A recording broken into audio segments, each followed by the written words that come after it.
Hello, everybody. Hi. Welcome back to the Ed and Chris Show. Ta-da! We talk about wine that we taste here at the winery. Well, normally we're at the winery, but now we're on your back porch.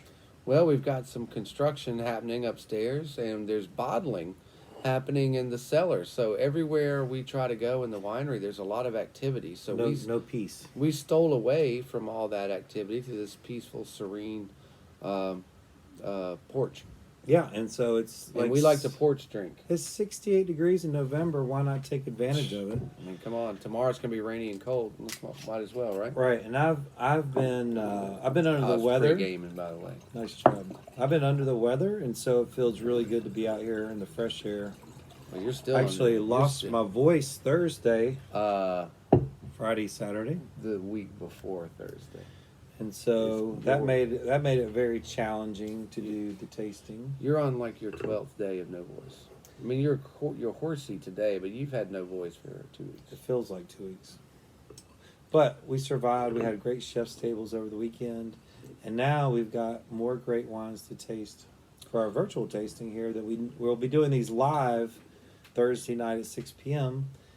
And also, Chef, I guess since Thanksgiving's next week, we are going to do a Wednesday tasting. Wednesday tasting, and it will be exclusive because the restaurant will actually be closed. We're only doing lunch next Wednesday, so we'll have the place to ourselves. There'll be all sorts of nefariousness. Yeah, we can just do what we want. get silly, boy. Lampshades on the head, swinging from the rafters, whatever. Somebody's going to have to dress up as a turkey. Oh, that would be great. Mm-hmm. I nominate Clay. Well, and then, all in favor?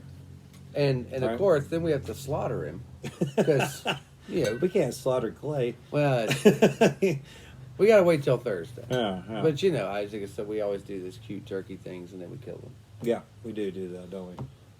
Well, anyway, regardless of all the silliness that will ensue next Wednesday, we're going to do this tasting right here, right now. And we'll still do a virtual next week, yeah? Just pick up on Wednesday? Yeah, but if you can pick up on Wednesday, we'd love to do a virtual for you. Just give us the, when you watch this video, let us know if you're down for next week. Because we won't offer a Thursday pickup, just a Wednesday pickup. Yes, that is correct. So we've got a white and a red. We're going to start with a white, and we got Murrieta as well. Now, we've had their red. This is a Wente product. This is actually one of the older vineyards in California, dating back to the 1800s. The original owner actually brought clippings from Chateau Yquem for their Sauvignon Blanc and Cabernet from Chateau Margaux. Is that all those two? Yeah. Just those two of the biggest, most expensive wines in the world is what the clippings, and some of these wines have descendants of those vines. Obviously, those vines aren't still around 140 years later. So, in other words, there's a lot of tradition and lineage. This has been a really hot quality spot. And Wente has a huge portfolio. It's not surprising that they would want to capture this one. But this isn't like a new acquisition. They bought this back in 1940. So, yeah, this is something that's been in the Wente family for a long time. I believe it's been just as a standalone winery, as separate winery as Murrieta as well, for about 30 years. So, but that 30 years, like I said, has a huge background of great talent and great resources. So, Livermore Valley, if you don't know, make some amazing wines. So Chef Chris and I are big fans of the Nth Degree line that Wente does. Incredibly intense wines. They're all triple digits, but they're all worth it too. Value at triple digits. Stephen Kent's also there in this area who makes unbelievable wines as well. So you could just talk about this winery and the folks involved and all their tributaries for 3 weeks. Yeah. There's this is what a lot of people royalty. They call this the Livermore area kind of like old school Napa was back in the 70s. Very creative, very hip, very cutting edge, but without the tour buses, without the commercialization. So that's where all the nerds go to drink. Yeah, that's right. So with that being said, enough hype, right? Let's dive into this, Chef. The nose is beautiful, clean, very clean on this. There's not a lot of There's not a lot popping out on it. It's a wonderful, wonderful blend. This is very, very kind of reminds me of reminiscent of Southern Rhone, and maybe like Southern Rhone meets Bordeaux, white Bordeaux. It's like a white Chateauneuf. Yeah. Had some honey in it. Yeah. Because the white Chateauneufs are like bone dry, but this has a little succulent quality to it. Yeah, it absolutely does. Some honeysuckle, some honey wax, maybe honeycomb good kind call, of thing yeah, going good there. call. The comb, for sure. There's some richness here that's really nice. There's beautiful acidity, assertiveness. You do have a Sauvignon Blanc blend here with Semillon, Muscat, Viognier. The Semillon is shining in this. Yeah, I agree. I agree. But that acidity is no doubt from the Sauvignon Blanc. So. Oh yeah. Yeah. Right. Yeah. It's there. Yeah, but you're right. There's that kind of that coating, that waxy the kind weight of yeah, of the Semillon. Because when we drink those Washington State Semillons, it'll just an hour later you're like, it's still there, and it's the weight of this wine is really. You can tell that's where that's coming from. Well, that's what I think anyway. Yeah. It could be totally wrong, but absolutely delicious. Pineapple, citrus. It's got so much lychee, probably. I would go with that. I love it. I mean, it's just got tropical. Is it weird that I want to say there's some cactus in this? I like that. I like that a lot. There's that kind of it's vegetal, but not. But cactus is vegetal, but it's not like overly vegetal. Not overly at all, and it I don't know. That's what I'm getting. We had that. Full disclosure, we had that cactus last week when we picked up that food truck Mexican. Yeah. So I got cactus on my mind, and so I made a little salsa out of it because a lot of folks hadn't had cactus before, and I'm really picking that up on this. Yeah, absolutely. So, geeky question here, gardening question, really, and so when I buy like a hydrangea or something, and say I buy it at the store. Not at the store, but at the greenhouse, and it's blue. I bring it here and I plant it. My pH difference, it turns pink. Right. Okay. And then you have to kind of tweak the soil, and eventually it'll turn back blue again. Right. So when you're clipping Margot and Decem, and you bring it to California and plant it, I'm curious. I'm not asking you to answer this, but I'm just curious. How much of the how much remains and how much is influenced, and over time does it balance out? Or can you so you're clearly bringing something that is mature already. Probably been in the ground 100 years. The DNA is strong. The DNA. So is the DNA working the California soil, and clearly the California soil is going to be heard from. Sure. I mean, it's not going to take over the side of a hill. Yeah. But that interplay between the two, the DNA and the local soil, and just over time it all settles. Just like something you transplant, like your dad loves to get clippings from here. Sure. We get stuff from your dad, and I plant it. I've got stuff from Fayetteville over there, and it's changed over time. Absolutely. Because when you first put it in the ground, it's very Fayetteville-ish. Yeah. And then the Mount Airy soil, my soil takes over. But then over time, it morphs into this thing that's unique to both. That's a great description, and I believe that's the same, and that's why we preach terroir in the business, is because even if you take that plant directly from a specific vine, it's still going to be different where it ends up. And that's what I love. And I think it's the same with people, Chef. Absolutely. Like you meet a Canadian, you take them to Canadian, take them to Atlanta. Florida. Yeah. Put them in Florida, they're at the horse track in 2 years. I mean, there's just no way around it. Betting on the ponies. Come on, number 3. You just, you go to Chicago, next thing you know, you're drinking Polish vodka and eating pancakes. That's right. I mean, you can't help it. Yeah, I totally agree. So, I think that we certainly have, you have, obviously, these vines are incredibly capable of producing in that soil in Bordeaux. And why wouldn't they be a little bit different in California, but still have the ability to produce something great, just different? Well, and you got to think, too, that the vines themselves, living things. I mean, vines are not, I think too often we just look at it, but these vines. And they evolve. they must love a second chance. Yeah. A new microclimate. Sure. Because, you're rotting in the same field or Sure. the same hill Yeah. for 3 decades. Yeah. Yeah. And then you're brought to California, all this sunshine and cold and wind and this new environment. You're given the second shot at life, and you think you would like thrive in that. I know, like when something's not doing well over there in the corner, you move it over here to a new microclimate, and it grows to the ceiling. And I gotta tell you, you got to think that all living things love a change. I got a great example of that, Chef. So a couple of years back, Round Peak was saying, "Hey, we've cut a bunch of vines. They're moving, they're replanting, and they cut the vines off at the stump, and they were asking people if they wanted them for decorations, that they could come get them, which they're beautiful vines. Yeah, it's gorgeous. And vineyard I was out under the assumption that they were dead. That's why they were cutting them out. there. Yeah, they're dead. They're gonna do new rotten stuff or whatever. So Lisa went over and picked up 2 of them, put them in that little Santa Fe. Could barely get them in there. These are massive vines sticking out of the side of the window. Yeah. So bring them home. I stick them under my carport for about a year. Yeah, didn't think much of it. They're just dry wood, And then I took one up to Mom's house to give to her to decorate on her barn.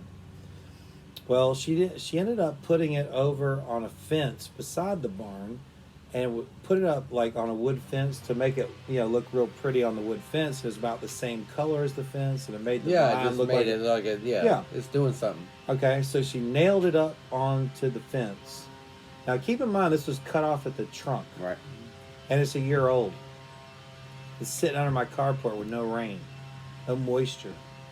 Well, humidity, moisture, but no direct. But no direct. Yeah. Okay, dead as a doorknob. They start noticing that the thing came to life. Mm-hmm. It's blooming.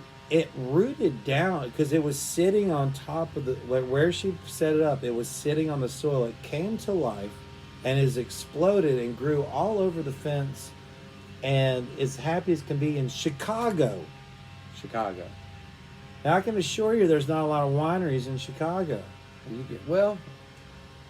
Although, it's like the hottest new region's Idaho. Right. Which might as well be Alaska for the temperate climate there. I mean, Idaho is as cold as it gets. Yeah. And that's like the hot new wine spot. Yeah. So, but nature is I'm so just much... talking about, basically, the new lease on life. That vine really took off. Well, I mean, and you dig up a potato, throw it in the back of a cupboard for 2 years, open it up, and there's sprouts on it. Yeah. I mean, we persistent. are, for all of, we think we're clever, but we don't hold a candle to plants and vines and things. All they need's they don't need anything sometimes. They just need a chance. You need a chance. I mean, that's remarkable. Yeah, it's crazy. I couldn't even believe it, but I was up there and last you saw week it with your own eyes. loading up that U-Haul. I'm like, holy cow. And she said she cut it back twice, and it was huge. Isn't that crazy? Yeah. So, anyway, grapes are being produced in Chicago. Riverside Vineyards. Via Round Peak's clearance. Well, Round Peak's producing some hardy vines. They're running, man. I'm surprised. A lot of Italian varietals. So, Yeah. I mean, they know their business. They do, the Italian varietal's been around since the dinosaurs, so they know a thing or two about living. Well, it's funny that you say that because that's what's up next, Chef. Do you want to talk about any food pairings? Well, you're getting cheese. You're getting Field of Creams. Prodigal Farms, we had a special request for Field of Creams. And I was like, nah, there's no way. There's no way we're going to be able to get that. That's what you said. It's impossible. So I made a call, and the impossible is possible. So I had to get a whole case. And so we're doing Prodigal Farms Field of Creams, which is a small format cretin, vegetable ash goat cheese. Stellar. Yeah. Absolutely stellar. Some good age on it, the good softness, and forgive me, I'm unprepared on the video today, but you folks at home will be enjoying this. I think most people are familiar with that cheese out there. They are. Any of our regulars are. Well, certainly. And anyway, we are the great beneficiaries of that request, so we'll all enjoy it, and it's going to play a predominant role in our cuisine for the balance of the week. It's going to be exciting. Well, that is going to make a lot of people happy. And you get the scrappy, sir. All right. So you're Thank talking you. about ancient grapes. Well, Thank you. this is from Norante. It's a Sangiovese. Sangiovese. Which is an ancient grape.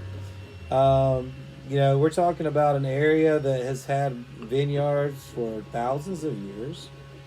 This is from the Molise region. This is a very small region, basically right around the ankle, I would say, of the boot in Italy. Just north of Puliga, and one that starts with a C, and I can't remember the name of it right now. I've gone blank, but you get the idea. We've been hitting Primitivos and things of that nature in the southern part of Italy, and so we're just kind of coming up just a little bit here. That's a beautiful area. Yeah, it really is. Yeah, and so very Mediterranean climate. This vineyard has been there since 1800. This particular vineyard, but keep in mind now that this area for thousands of years has been producing amazing wines, all the grapes that you can think of. But Sangiovese, of course, probably the most popular red grape of Italy. Certainly beloved by these two guys. Well, and earlier off camera, in our pre-production meeting, we were admiring the artwork on this beautiful bottle too. Yeah. So it's not just a great bottle of wine, but I should have probably check stuck that up there. Yeah, that reminds me of Saint George the Dragon Slayer. He's kind of, that guy. That's what he looks like to me, but I'm not sure. This here is the vineyard sticker, which is also very, very nice. There's some mermaid action going on. That does tell you about that climate, that coastal climate, but it is also mountainous as well. So you kind of get the best of both worlds. Yeah, speaking of George, my grandfather, tank commander in World War II, George Wishart, used to kill Nazis near this area. Yeah, that's what Nazis So were he for. was within the 3rd Army, armored, and so they would blow through this area. Actually looked at this. Campania. I finally remember. Campania, there you go. So I was guys. looking at this on the map on my phone before while I was waiting for you to come over, and that's one of the routes old George Wishart used to do his thing. Yeah. Well, maybe that's why this wine is so red. It's from the soil stained with Nazi blood. Well, and that's why it's probably so delicious too, and good for you. The spoils of victory, right? So, what we have here is a really straightforward Sangiovese. It's gonna have that bright red fruit that you totally expect. And So red. And Yeah, bright. yeah. I mean, my yeah, goodness. and the tannins are kind of sneaky here. This is a dry wine. On the first sip, it's rather simple, I would say, but then there's some building complexity on the second and third sip. The complexity is showing out. I mean, Yeah. I mean, this is a very fine wine. Yeah, it's incredible. This is a very fine wine. The winery is pretty good size, a couple hundred acres. So Well, for that area, that's a big one. Great production, but they're also doing sustainable practices. Trying to be minimalist in terms of chemicals and things of that nature. So being really true to the grape. You're not going to see oak in any of their wines. They really want the viticulture to shine through, and I respect that a lot. This is really one of those wines that you can have on a Tuesday night because it's Tuesday, for goodness sake. Yeah. Well, Yeah. yeah, You're exactly. happy to be alive. You should Yep. celebrate. But I think it would fit just as well at a Friday or Saturday night dinner as well. Well, this does not taste unoaked, if that makes sense. I mean, not that I'm picking up the flavor that Yeah. oak imparts, meaning it's just so big. Yeah. And it's usually you don't get that with a quote unquote fresh yeah. wine. Well, it's neutral oak, so you're not going to get the oaky flavors, but there has been a chance for malolactic fermentation So to happen to good. soften it. But you know what I like about this is sneaky tannins. That's what I mean. I mean, they're like Yeah, little butterflies in there now. Sangiovese is a tannic grape, and when I don't know, it seems to me like modern day Sangioveses have kind of gotten fruitier and fruitier, and this is like a real nice in between spot because I think the reason why the modern day Sangiovese production has tried to go fruitier is to not be so grippy, and I think it loses some of its character when you get into that realm of Sangiovese. But here, this is certainly true to the grape. It has that really high toned, but then it kind of gets plush and then grippy at the end. Well, I'm telling you, the air's getting into mine. I've probably had a little more than you because you're drinking, but that the fist is out because that grip is back on.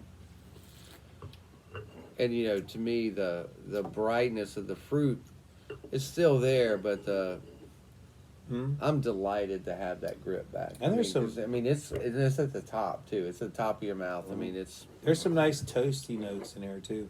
It's absolutely delicious. Absolutely, this is getting bigger and bigger with the more air that it gets to it. Yum yum. This could go with just about anything. Super delicious.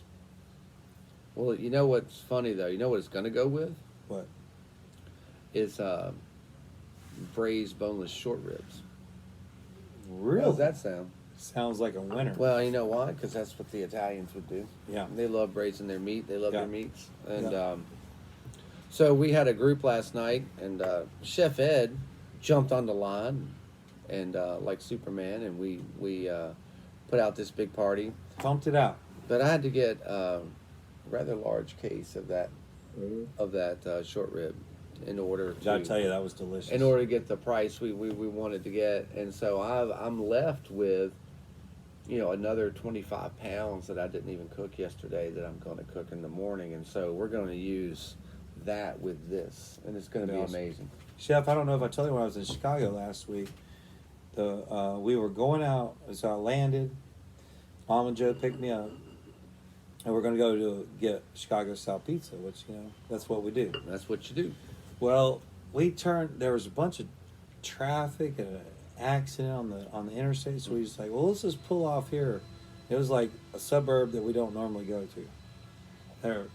We're googling like, oh, there's a pizza joint here. There's a pizza joint. Oh, we'll just hit one of these instead of the normal ones that we hit close to Mom's house.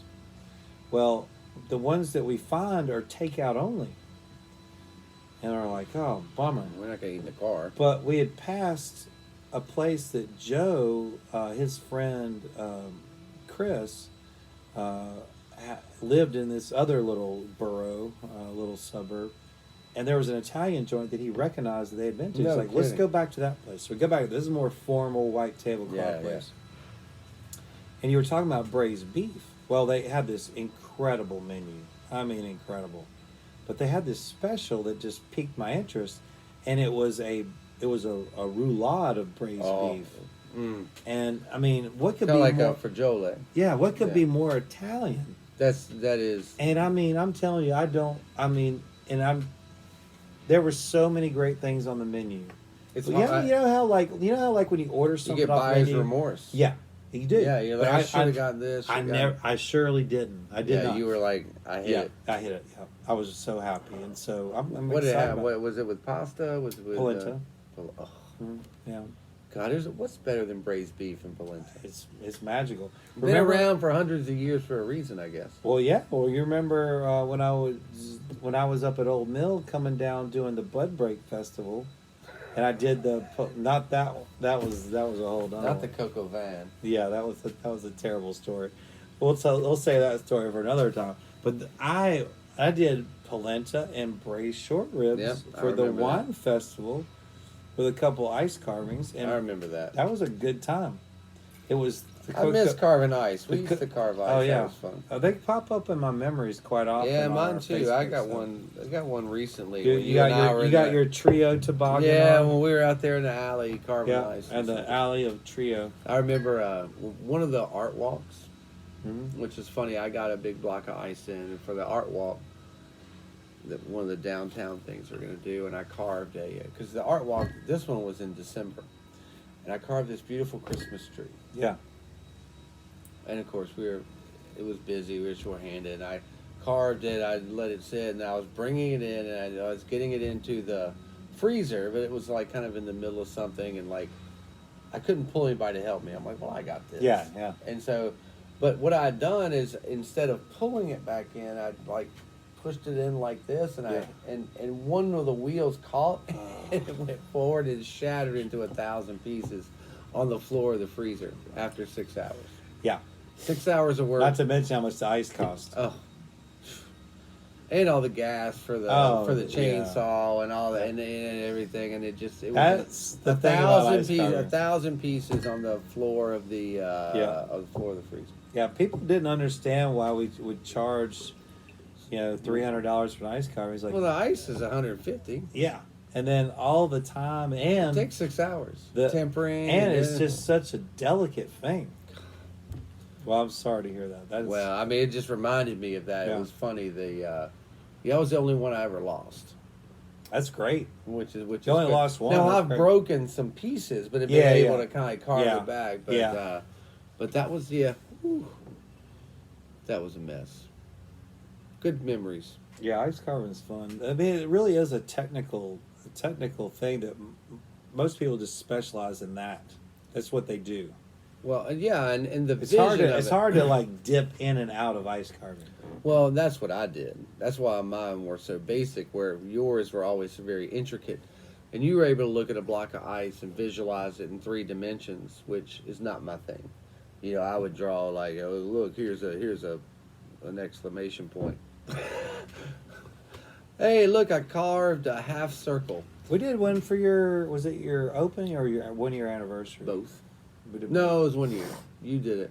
But I mean, your ice carvings are advanced and intricate and all those things, and mine are just like, here's a basket.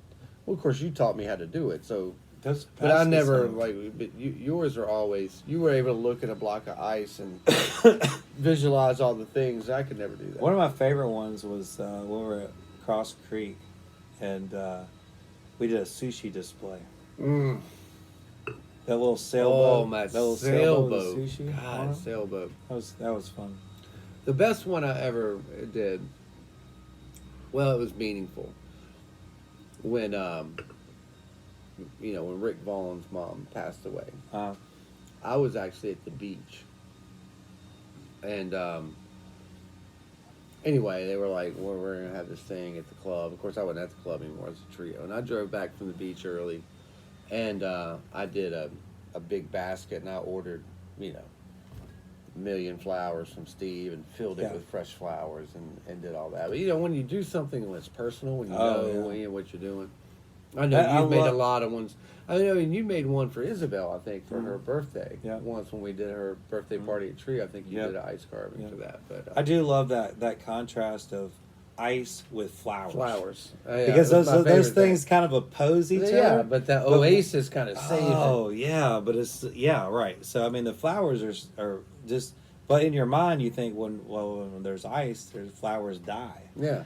But the beautiful. Not for a couple hours. But right, yeah. But they'll live as long as the ice does. That's right. Yeah. They're spectacular expressions, and but you're like your bunny rabbits. And those fish that you used to do when they were inverted, where you would have the tail up and the head. Those are always Those so were cool fun. on your For seafood seafood buffets. night, I mean, those are always stunning. Stunning. That's what I couldn't wrap my head around. Is the and how you had them. To the weight of them too. I mean, that's what a lot of people don't understand is. You got to be careful about. I mean, you have weight to understand the weight distribution, distribution, and you would make Shoot-wee. these things that look like they're going to topple any minute. They'd last for a week. Yeah, You'd use them twice. Yeah, that was stunning. But I was keeping an eye on it that second time. Like, uh-oh. I don't think this was gonna be in the background, not Yeah. actually Yes. on the plaza. On Those the little the kids seafood walking and by stuff. the buffet could get knocked unconscious. But yeah, I mean, Ed had these giant serving displays where you could fill it with ice. So you'd have the ice carving in the middle, going up, 6 feet, and then the display at the base of it will be full of the seafood that you're eating. I mean, so if you don't understand the logistics of something, that's a very complicated, dangerous endeavor. It was. But It took a lot of hands to help make that happen. Well, we never had an incident, so No, we didn't. well that I've heard of, Knock on wood. that the police know about. Well, this has been a great. That was a great walkthrough. I mean, I haven't talked thought about about that that in in a a while, long yeah. time. That's really cool, Chef.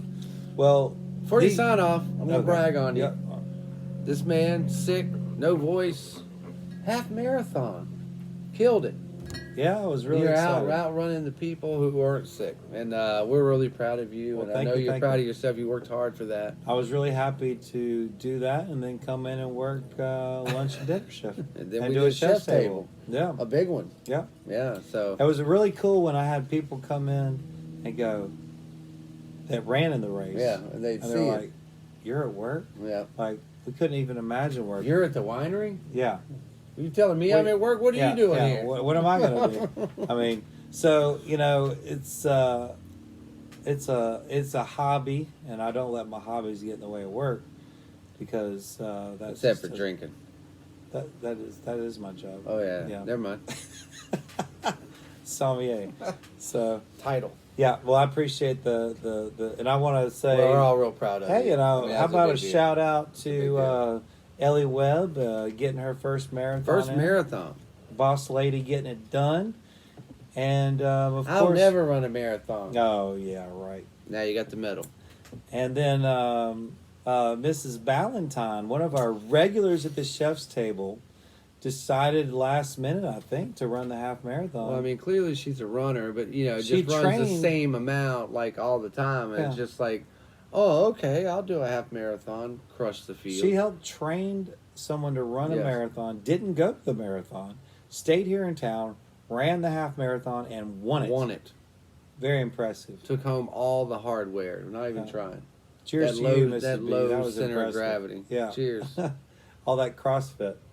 We've got a lot to be proud of. One of my, we had a lot of good things from my people in my running group. I had a couple of people finish the New York Marathon. I had also Tom, he's a 61 or 62. He won his age group. He's in our running group. Just amazing Incredible. stuff. I love all that Amazing effort. work. Yeah. Holding a 12-pound flagpole. Right, yeah. And Tommy out there, yeah, he ran the entire half marathon with an American flag, a full size, not one Full of those size. little That's what I'm dinky saying. The ones. drag on that thing. Yeah. And Yeah. Tommy, great job as always. And Lisa banged out a 10K. Banged it out. Yeah. It's great. It's great. We had a record turnout. And went to work. We had 800 people and so many people from outside That's got of to our be a area. record. All the hotels were full. The restaurant, we had people come in for dinner Two the nights. night before The and night the night after. after. Yeah. That night, It yeah. was a huge boon for the community. I mean, Yeah. not just for everybody's personal accomplishments, Yeah. but the town had put on we're a great Mhm. host.